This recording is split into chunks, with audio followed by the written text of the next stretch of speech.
Donald Harris woke up to a loud sound that made him jump out of his bed. The elderly man went to the window and pulled up the blinds to look outside. He saw young people dancing and having fun to loud music in the yard of the house across the street. Here they go again. The neighbors are celebrating something, Mr. Harris thought, grimacing. The man was rather annoyed because the young people had loud gatherings almost every night. Of course, Donald tried to talk to the owner of the house, who was young enough to be his daughter. But Susanna Brown didn't want to hear anything, constantly repeating that the man should stay out of her business. You have to understand, I don't care if you want to have guests over, but you can't turn on loud music in the middle of the night. The elderly man was indignant. But Susanna didn't care. The woman was behaving as if she was the only person living on that street. If it were anyone else in her place, Mr. Harris would have gone to the police a long time ago and had them deal with her. But the woman was a former classmate of Donald's late son, so he knew her ever since she was a little kiddo. Michael Harris died during a military operation in one of the countries in the East. After training in the Marine Corps, the man went overseas to defend his country from an imminent threat. Of course, David and Charlotte Harris were beside themselves with worry for their son. But Michael was always a brave and headstrong young man. He never left his friends in trouble and was always the first one to rush to their aid. Unfortunately, during one particularly difficult task, the young Marine and his unit got ambushed, and sadly, most of them didn't survive. Donald remembered the day he got the notice of his son's death for the rest of his life. Despite the fact that it had already been 10 years, the elderly man remembered everything with distinct clarity, as if it happened yesterday. It was May. There wasn't a single cloud in the sky, and the warm summer wind was blowing. Charlotte Harris was making dinner, and Donald was just about to mow the lawn. Seeing a black car slow down in front of their house, the man immediately felt that something was wrong. Stepping closer, Donald saw a general get out of the car, holding a small box and a piece of paper with an official seal of the Department of Defense on it. Just looking at the general's face, Donald understood what had happened. Mr. and Mrs. Harris, I regret to inform you that your son has died a heroic death on the battlefield. The general began and then stopped short when he saw tears on Donald's face. Charlotte stepped outside, still wearing her kitchen apron, which was covered in flour from making muffins. The poor couple was devastated. The funeral and the wake were like a living nightmare for them. At the sight of the coffin covered with the flag, Charlotte fainted and her husband had to call an ambulance. Unfortunately, the death of her son had a detrimental effect on the health of the grieving woman. She ended up getting hospitalized with a heart attack right after the funeral. Sadly, Charlotte survived Michael by only 1 month. Donald was distraught, having to go through the death of yet another loved one. Ever since then, the man lived as a recluse and left his house only in case of a special need. Finding it hard to live all alone, Donald got a dog, which he found when it was still a puppy, living by the trash cans. The puppy was whining plaintively and moving his little black nose from side to side. It happened during the fall rains, so it would have been very hard for the puppy to survive on the street. Who could have left you out here in the rain and cold? Mr. Morris drawled, puzzled. Picking up the puppy, the old man placed him in his coat and zipped it up so that the pet would warm up faster.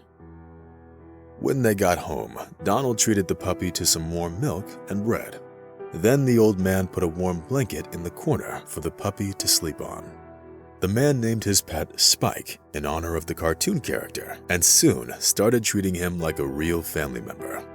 Spike became the meaning of Donald's life as he gave the man hope that he wouldn't have to live out the rest of his days all alone. The man seemed to have come to terms with the loss of his son and wife and was now treating it as something inevitable, something that was simply part of his life. Now, it was only the unbearable behavior of his neighbor that bothered the old man. Donald knew that Susanna had been friends with Michael since childhood, and if it weren't for his death, the young people would have probably gotten married eventually. The saddest part was that the woman never got married, even though Michael had died 10 years ago. No one knew who was the father of Susanna's 10-year-old daughter, Molly, who loved to ride a bike and play hide-and-seek with her peers more than anything else in the world. If Donald saw the girl on the street, he always treated her to some candy, which he carried in his pocket specifically for this purpose. Being a smart and well-mannered girl, Molly always thanked the old man and smiled sweetly at him. If Susanna was with her daughter during these encounters, she always pulled Molly away from the old man, taking her hand and hurrying to walk off. Why is she so mad at me? Did I do something to offend her? Donald Harris was perplexed. The old man felt that Susanna disliked him, but he didn't know why and couldn't really do anything about it. And about 6 months ago, the neighbor's attitude towards Mr. Harris got simply unbearable. Sounds of dancing, loud music, and all kinds of screaming came from the woman's house almost every night. That day was no exception. Unwilling to endure Susanna's antics any longer, Mr. Harris plucked up the courage and called the police. However, as it often happens, the patrol car was too late, and by the time it arrived, the neighbor's party had already ended. Nevertheless, Donald told the police officer what the problem was. "Sir, are you sure that your neighbor did it on purpose?" The officer asked doubtfully. "Of course I'm sure. Loud screams and music have been coming from that house almost every night for half a year now," Mr. Harris said. The officer's face made it obvious that he didn't believe a single word that came out of the elderly man's mouth. He probably didn't want to get involved in the neighbor's feud, which he believed was caused by their difference in age and subsequent inability to understand each other. Thus, the police officer did hear Donald out, but didn't take him seriously. Instead, the officer questioned the old man's story and advised him to see a doctor to get help. "But I'm healthy. I don't have dementia," Donald countered, having a hard time keeping his emotions in check. The officer didn't say anything else in response and simply went back to his patrol car. Being mistreated like that made Mr. Harris tear up. What's happening? So what if I'm 80 years old? Does it mean that my word means nothing anymore? Donald whispered, brushing away a tear. The man spent the rest of the night deep in his sad thoughts. Mr. Harris wasn't going to give up without a fight, and therefore the next morning he went to the police station. The old man was preparing himself for the fact that he would most likely be mistreated and laughed at the police station too. Having stepped inside the station, the first thing that the old man did was turn to the officer on duty. "Sir, I need your help. The fact is that my neighbor is behaving inappropriately." Mr. Harris began cautiously. "Oh, so you're the one to call the police last night. I'll have to disappoint you, sir. We won't be starting an investigation into your neighbor. My advice to you, sir, stop fighting windmills," the officer said, trying not to laugh at the old man. After the officer's response, Donald Harris realized that he was very unlikely to come across an officer who could actually be willing to help him. Having stepped away from the duty officer's table, the old man sat down on a bench and put his head in his hands. Meanwhile, he didn't even notice when a picture of his son Michael, which he always carried on him, fell out of his pocket. The police officers and other people passed by, but no one seemed to care about the old man, who had just lost his faith in the power of the law. Suddenly, one of the police officers froze and carefully looked at the photo lying on the floor. "Where did you get this picture, sir?" the man asked, picking up the photo from the floor. "Oh, this is my son Michael. He was a hero. He died in combat," Donald Harris answered without raising his eyes. After the old man's answer, the officer knelt beside him and took his hand. Tears welled up in the man's eyes when he saw his friend in the picture. Michael saved him during the shelling. "I knew Michael, sir. We served in the same unit. He carried me off the battlefield when I got injured. I'm very sorry for your loss," the officer added.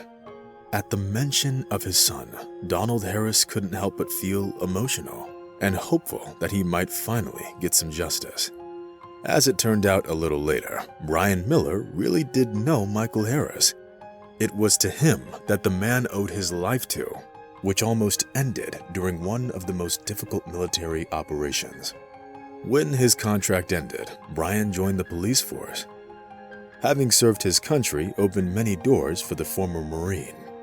After learning about Mr. Harris's problem, the police officer promised to help and personally deal with the situation.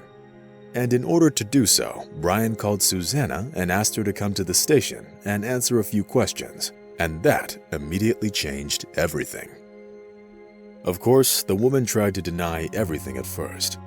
But when the officer showed Susanna all the evidence he'd managed to collect, having questioned the neighbors, she had to fess up to everything.